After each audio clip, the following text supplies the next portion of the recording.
All right, welcome back, folks. It's been about a week or two, anyway, a hot minute since I posted the last video.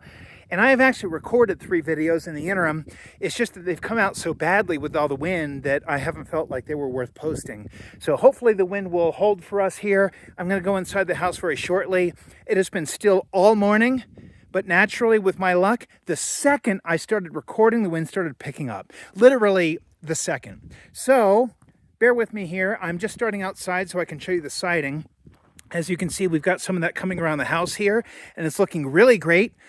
Getting it all the way to the corner here. Got a little bit of detail work still to do, but getting some of the stuff wrapped here, which is important for protecting the structure and really starting to get this weatherproof. So really happy with how this is coming out. You can see we've got a little bit of flashing underneath it, and there's gaps, and yes, there's green paint all over the place. This is LP Smart Side. This is a wood product, not fiber cement.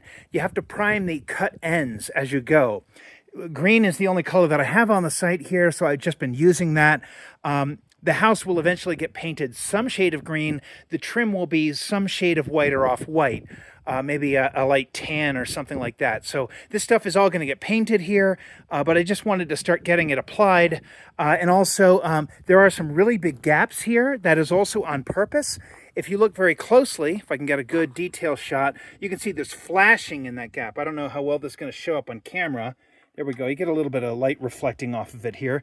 But the flashing goes up from above the course, above each row, down just before the next course ends. And that's on purpose. This will also get a little bit of a foam backer rod stuffed in there, and then probably some big stretch, some similar type of highly elastic sealant. Very important with this type of gap that you don't make what they call a 3-side adhesion, something like, I forget the exact term, but basically you want your caulk to only adhere to this side and to this side, not to the back. And the reason is during freeze and thaw cycles, these materials will all expand and contract at different rates, and you want to allow for that. The smart side apparently expands and contracts quite a bit. So you need a pretty healthy gap in here. That's true also around some of the trim. So you can see that same gap over here. And this is all going to get caulked. So the caulk is what ultimately ends up sealing that gap. And this is all going to look really good once it's done. But for the moment, that gap is intentional, not an accident. Coming over here, you can see, again, a little bit of the color that we're thinking. This is one of the options. Came out a little bit dark for my taste. I was hoping for something just a little bit more in the sage kind of territory, but we'll see. We're dialing it in. Coming into the house here, got a couple of works in progress. Let's go in and look at the kitchen. Now, the other day, this was all cleaned out here. It's looking really terrible right now because I've got boxes for all of the vanities and toilets and sinks. The challenge is that I usually will burn clean cardboard. I tend not to burn too much else, but clean cardboard is fine. I got a burn barrel. It's pretty safe to do it. But if you've been following the news, we've had stage 2 red flag warnings here, massive fires all around the state. It's just been a huge problem, and I don't want to be contributing to it. So not only is it illegal, but I wouldn't do it anyway. But the kitchen is starting to get a little bit cleared out here. You can see that I've got the drywall left right in the middle of places, but everything's kind of coming together. The sink is now in operation. So we've got, nice, actually, whoops, I've got the sink shut off. I forgot about that. I was working on the water pressure here, but this sink is a nice little faucet unit. It's a Moen faucet where if there was water pressure here, you'd be able to see it's a touch activated unit. So you can just kind of hold your hand in front of it.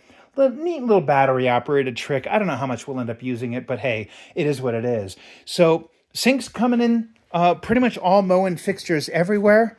All the vanities are super cheap low-end stuff just because we don't care about them. We're going to be doing custom vanities at some point, so these are really just placeholders. They're kind of temporary. Let's take a look at the guest bath, mostly because I can't remember if I actually showed it in the last video. The guest bath is basically done. Came out really great. The only thing we have left to do is the pull-out storage container, which I'll talk to in a second, and some tile up around here along the top. So my wife's bringing down the tile that they want to use. I think it's going to be like a pink scalloped thing. I don't know. We'll see how that works out. but I will be putting some backer board in here, and you can see I've got a shower head waiting to be installed, so that stub there will have a shower head on it. Otherwise, the bathroom is in great shape. Everything's working. Toilet, sink, the whole 9 yards. This is all up and ready to go. Coming over into the master here, you can see that I've got more tile. This is a tile project in progress. And also I've got the vanities that are going over here. I don't know if I can kind of pull out far enough that you can get a really good sense. Let me see if the camera will tolerate me doing a zoom out. It usually gets shaky every time I do this, but in any event, yeah, you can see how the vanities are going to come together. And what's going to happen is there will be a different height in the middle here. We were originally going to do a custom vanity. This is a it's a 70-inch space. So I was going to put a big custom double vanity in here and build that, but we haven't got the time, and we need to put something in just to get past the CO. So we need to get our final inspections for plumbing done, and that means that we need the sinks working. So we just got some basic, budget $100 vanities here. You can see how budget they are because the doors are actually warped. Can you make out that there's a curve right in here? So the doors are actually bowed out, which I thought was kind of funny. These are brand new, straight out of the box. But in any event, we got to get something in here, so we'll get these installed. I'm going to hack them up anyway. You can see that I stubbed in only a single drain and a single supply on both sides. These are going to be teed off and shared between the two sinks, which is totally fine. Nothing wrong with that, but I do have to cover this, so I will build just a fake temporary cabinet in here. Now, eventually down the road, this is going to be taller. So what you'll have is two vanities with kind of a slightly, maybe 2-3 inch taller central pillar here with a flat top that we could put some plants on or some other type of decorative feature. And I might even take that straight up the wall. We'll see. But for now, because these sinks are designed to overhang, these are designed to be freestanding like in the guest, I'll actually make it lower. And just because I don't want to come up and try to notch it around this stuff, that's going to look really stupid. So I'll probably have it land right around here. I do have some countertop material that I can put as a topper for that. And I actually have, interestingly enough, these vanities came packaged with MDF filler strips. So I didn't show them earlier in the video, but I actually have 6 pieces of this material here. So I don't even have to buy anything. I'm just going to make it out of that. So I'm going to be hacking up these cabinets, cutting some holes in the side of them, finishing the tile. You can see I've grouted back here, but not over here. And then I do have to get the toilet installed, so that is in progress. I've got the supply line already stubbed in for it, and I'm just about ready to install the toilet flange. I was just waiting for the tile to cure. I cut my tile just a little bit too close on this side. I got plenty of room around the back here, but it's a little close there.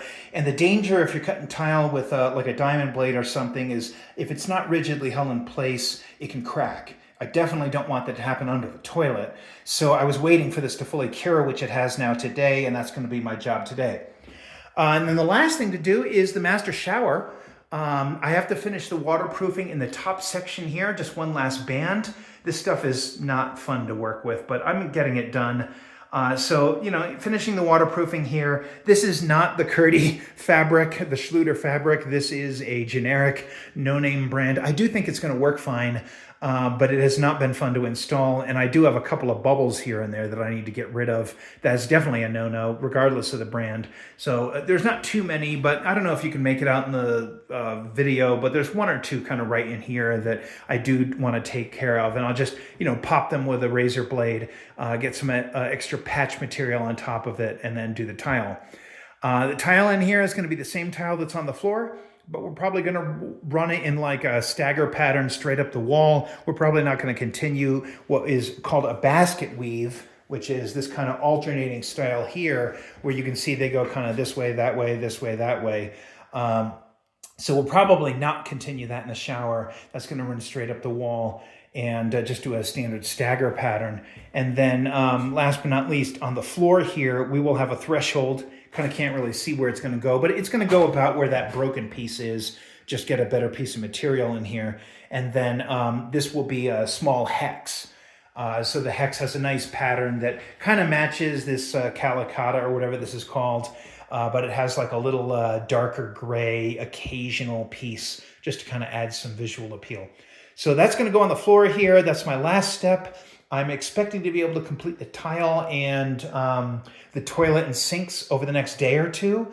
And that should wrap up plumbing. We're at that point here, so I'll be filing for the inspection next week. And then the next couple of weeks, going through the middle of July here, I'll be finishing the electrical, which basically means finishing the drywall because the electrical sits on top of it. And then I should be able to go for the electrical and finally the CO. So we are not at the finish line. We have a lot to do. The deck is temporary. We're going to be putting some Trex in there at some point when we can afford it. We've got to finish all the siding. We've got to do skirting. We have a lot of other projects, landscaping to do for the house before it's really something where we can go for an appraisal and try to flip our hard money loan over into a proper mortgage or HELOC.